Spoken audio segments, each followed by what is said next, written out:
इन्हनि ख़सीस सारनि खे पूरे साल जो पैकेज ॾियण जो ऐलान कयो। सो पूरो 1 करोड़ रुपया तो थे। 1 करोड़ न, 2 करोड़ चो, 2 करोड़। सालार खान, इहे पैसा असांजा न आहिनि, इहे उन मज़दूर हारिन जा आहिनि जिन जे रत ऐं पघर सां असांजा बैंक बैलेंस भरियल आहिनि। लॻे थो तुंहिंजो दिमाग़ कमु करणु हाणे छॾे वियो आहे जो इन्हनि हारनि खे एॾी अहमियत थी ॾिए जेके ख़सीस इंसान आहिनि। ॿीहर इहो लफ़्ज़ दोहरायो अथई सालार। छो आहिनि ख़सीस? हाँ, छो आहिनि उहे ख़सीस? वीचारा मेरनि कपिड़नि में हथ ॿधी जॾहिं तोखे सलाम कंदा आहिनि, छा तुंहिंजी हैसियत आहे उन ग़रीबनि अॻियां? तूं इन्हनि ख़सीस माण्हुनि जे करे मुंहिंजी बेइज़ती थी करे, मुंहिंजी इज़त खे तूं इन्हनि सां थी भेटे। मूंखे ॾुख हिन ॻाल्हि जो आहे जो हिकु शरीफ़ माउ जी थञ तुंहिंजे जिस्म में आहे, पर पोइ बि तूं फ़रऊन वांगुरु इंसान थी बणिजी ॾेखारी थो पियो।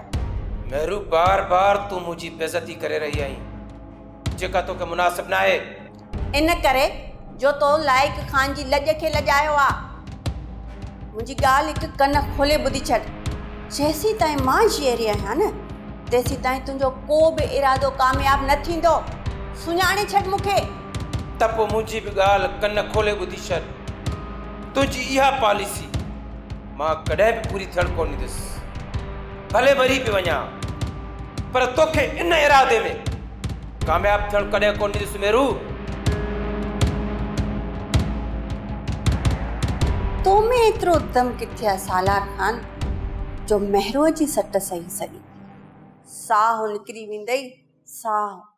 मुंहिंजे ॻोठ जा मेहनतकश मज़दूर हारियो ॻोठ जो वाह भॼण जे करे असांजा फसल तबाह ऐं बर्बाद थी विया आहिनि। सुल्तान, तो साईं वॾेरी मेरो सां गॾु आहियूं। ऐं हा, साइण मेरो इहो बि चयो आहे त ॻोठ वारनि खे चओ त उहे घबराइनि न।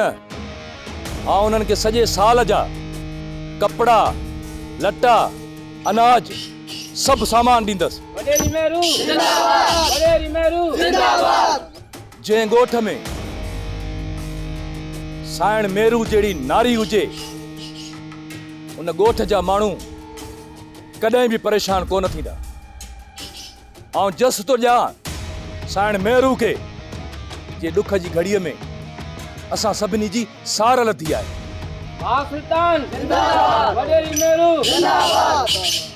बाक़ी रही फसलनि जी ॻाल्हि, असां हिन जांच में आहियूं त वाह भॻो आहे या कंहिं वाह टोड़ियो आहे। सोप सीरियल सिंध जाई तमाम एपिसोड्स ॾिसो हाणे HD क्वालिटीअ में। विज़िट करियो असांजो YouTube channel Sindh TV HD drama.